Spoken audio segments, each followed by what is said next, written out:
आमदारकी मिळेना, पोटदुखी अंधारेंना, ठाकरेंवर नाराजी, गोरेंवर निशाणा। सुषमा अंधारे ठाकरेंच्या शिवसेनेच्या उपनेत्या, विरोधकांवर टीका करायला सगळ्यात पुढे, पण आमदारकी द्यायची वेळ आली की अंधारेंची जागा यादीच्या बाहेर। त्यामुळे अंधारेंनी ठाकरेंसोबतचा एक व्हिडिओ पोस्ट केला होता। त्यानंतर अंधारे नाराज असल्याच्या चर्चाही सुरू झाल्या। मात्र त्यानंतर अंधारेंचं जोरदार ट्रोलिंग सुरू। त्या ट्रोलिंग नंतर सुषमा अंधारेंना चांगलंच झोंबलेलं दिसतंय, कारण सुषमा अंधारे त्यांना पद न मिळाल्याच्या रागातून इतरांवर टोकाची टीका करतायत का, असा सवाल आता अनेकांना पडलाय। कारण आज त्यांनी नीलम गोरेंना थेट निरुपयोगी म्हटलंय। पद न मिळालेल्या अंधारेंची ही उद्विग्न कहाणी पाहूयात या व्हिडिओतून। नमस्कार, मी संदीप आणि तुम्ही पाहताय LS मराठी। महाराष्ट्राच्या राजकारणात सध्या आरोप प्रत्यारोपांच्या फैरी झाडल्या जात आहेत। यात प्रामुख्याने शिवसेना उद्धव बाळासाहेब ठाकरे पक्षाच्या नेत्या सुषमा अंधारे आणि विधान परिषदेच्या उपसभापती डॉक्टर नीलम गोरे यांच्यातील वाद अधिक गडद होताना दिसतोय। नुकत्याच झालेल्या राजकीय घडामोडींनंतर सुषमा अंधारे यांनी डॉक्टर नीलम गोरे यांच्यावर अत्यंत जहाल भाषेत टीका केली आहे।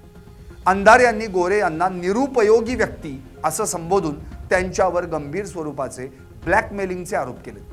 मात्र या टीकेनंतर आता राजकीय वर्तुळात उलटसुलट चर्चांना उधाण आलंय।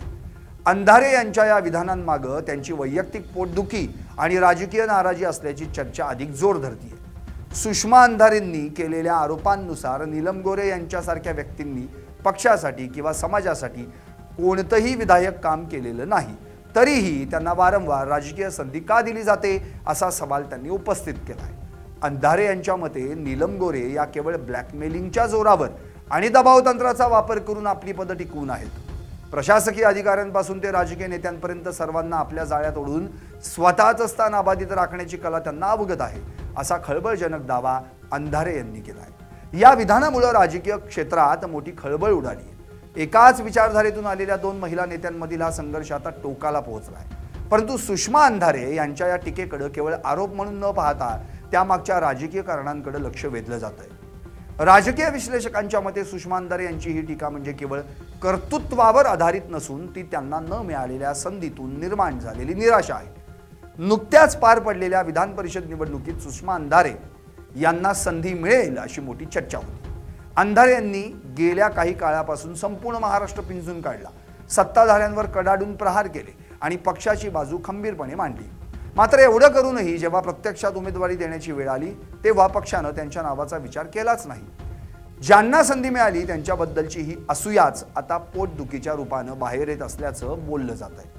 ज्या नीलम गोरे यांच्यावर अंधारे आज टीका करतायत त्याच नीलम गोरे यांनी अनेक दशकांपासून महिलांच्या हक्कासाठी आणि राजकीय पटलावर शिवसेनेची भूमिका मांडण्याचं काम केलंय। नीलम गोरे या अनुभवी नेत्या असून त्यांनी अनेकदा प्रतिकूल परिस्थितीत पक्षाची ढाल बनून काम केलंय।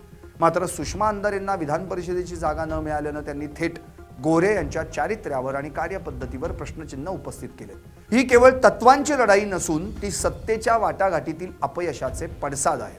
जेव्हा एखाद्या नेत्याला अपेक्षित पद मिळत नाही तेव्हा तो इतर प्रतिस्पर्धी गटातील यशस्वी व्यक्तींवर ब्लॅकमेलिंग सारखे निकृष्ट दर्जाचे आरोप करू लागतो, असं चित्र सध्या दिसतंय। अंधारे यांनी गोरे यांना निरुपयोगी ठरवणं हे केवळ हास्यास्पद नसून ते त्यांच्या स्वतःच्या अगतिकतेचं लक्षण आहे। जर नीलम गोरे खरोखरच निरुपयोगी असल्या तर त्यांना सलगपणे एवढी महत्त्वाची पदं मिळाली नसती। राजकारणात संधी ही केवळ मागून मिळत नसते, तर ती मिळवण्यासाठी संयम आणि निष्ठा यांची जोड द्यावी लागते।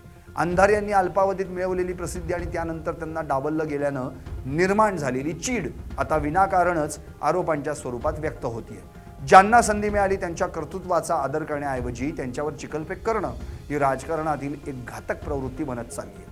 या संपूर्ण वादात एक गोष्ट स्पष्ट होतीये, सुषमा अंधारे यांची ही पोटदुखी केवळ नीलम गोरे यांच्यापुरती मर्यादित नाही, तर ती संपूर्ण व्यवस्थेविरुद्धची एक ओरड आहे। स्वतःला डावललं गेल्याचं दुःख पचवता न आल्यानं त्यांनी ब्लॅकमेलिंग सारखे शब्द प्रयोग करून लक्ष वेधून घेण्याचा प्रयत्न केला। मात्र जनतेला आणि राजकीय जाणकारांना हे नीट समजतंय की जेव्हा टीकेचा स्तर खालावतो तेव्हा त्यामागे ठोस पुराव्यांपेक्षा वैयक्तिक द्वेष आणि सत्तेची हाव अधिक असते।